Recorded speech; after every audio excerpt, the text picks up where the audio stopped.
Before we get started, do subscribe to the channel if you haven't already because, well, this subject overturns one of the most misunderstood ideas in soil building today. Leaf mould is often dismissed as lazy compost or unfinished decay, but honestly, that belief comes from modern gardening shortcuts, not historical land wisdom. For centuries, leaf mould quietly rebuilt forests, fed orchards, and stabilized farmland without a single shovel of fertilizer. What it actually does to soil is far more powerful than most people realize. Why leaf mould is not compost and never was meant to be is the first truth to clear up. Compost is about breakdown through heat and bacteria. Leaf mould is about transformation through fungi and time. Ancient farmers and foresters did not confuse the two. They understood that fallen leaves were not waste to be burned or rushed into piles, but a slow-moving engine that rebuilt soil structure from the ground up. How leaf mould forms naturally explains why it works so differently. In woodlands, leaves fall, overlap, trap moisture, and slowly decompose in low oxygen conditions. Fungal networks dominate this process, breaking down lignin and cellulose in a way bacteria cannot. This creates a dark, crumbly material that holds water, stabilizes soil aggregates, and feeds plants indirectly by feeding soil life first. You know, why historical farmers valued leaf mould more than manure in certain situations really does surprise modern growers. Manure, well, it feeds plants quickly, but if it's misused, it can burn, leach, or even destabilize the soil. Leaf mould, on the other hand, feeds the soil slowly and, you might say, permanently. Back in medieval times, orchard keepers would deliberately gather forest leaves and spread them beneath fruit trees year after year, not so much for the nutrients, but to build a living sponge that regulated moisture and root health. What leaf mould actually does inside the soil is more structural than chemical. It increases pore space, which lets roots breathe properly.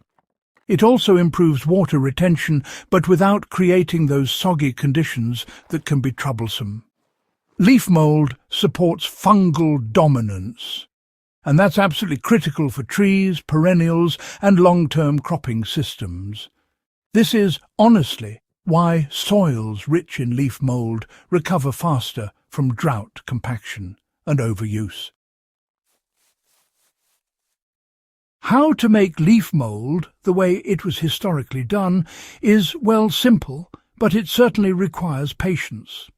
Leaves are collected, preferably from mixed tree species, and then piled loosely in a shaded, moist area.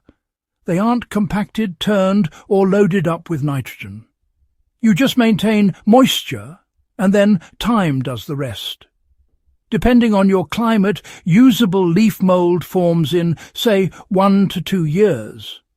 Ancient systems accepted this pace because they planned soil improvement across generations, not just seasons. How to apply leaf mould correctly is where, modern users often miss its real value. It should be spread as a surface layer, not tilled in aggressively. This mirrors how forest soils function.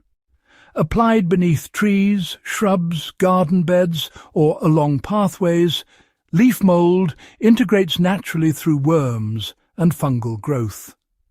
Over time, it becomes part of the soil profile without disrupting existing life. In container growing, leaf mould behaves like nothing else. Mixed into potting soil at moderate levels, it dramatically improves water regulation and root health. Containers dry out slower, yet drain better. Roots colonize the soil evenly instead of circling or compacting.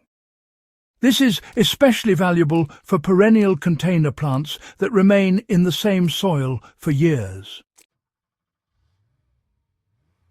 Why leaf mould outperforms peat moss historically and practically is, well, an uncomfortable truth. Peat extraction damages ecosystems and offers limited biological activity. Leaf mould offers similar water retention with far greater microbial diversity and no environmental cost. Historical growers never relied on mined soil inputs. They relied on seasonal abundance and decay cycles already present on their land. Now, let me give you a practical example of leaf mould as a soil supercharger. Imagine some poor, compacted ground, just the sort that gives gardeners a headache. If you spread a thick layer of leaf mould over it, and, well, just leave it undisturbed, you'll notice changes before long. Within a few months, earthworms will multiply, the soil will darken, and those pesky surface cracks will vanish. After about a year, planting becomes so much easier, and your plants will be noticeably more resilient. No digging, no feeding, no extra inputs, just the magic of fallen leaves. In animal husbandry systems, leaf mould played a quiet role as bedding and compost starter. Mixed with straw and manure, it moderated moisture and accelerated stable decomposition. It also buffered ammonia and reduced odour, improving animal health. This use tied forest cycles directly into farm fertility, closing nutrient loops naturally. Why modern gardening advice often overlooks leaf mould comes down to speed and profit. Leaf mould cannot be rushed, packaged, or sold easily.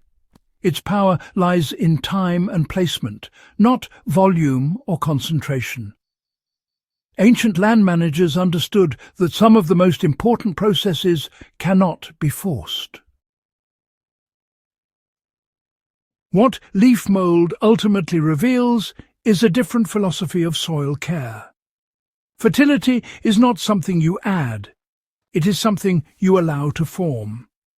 When leaves are returned to land, instead of removed, soil becomes resilient rather than dependent. That resilience is what sustained farms before industrial inputs existed. If this kind of historically grounded, reality-based soil knowledge matters to you, subscribe to the channel and share this with someone who thinks soil health comes from a bag or bottle.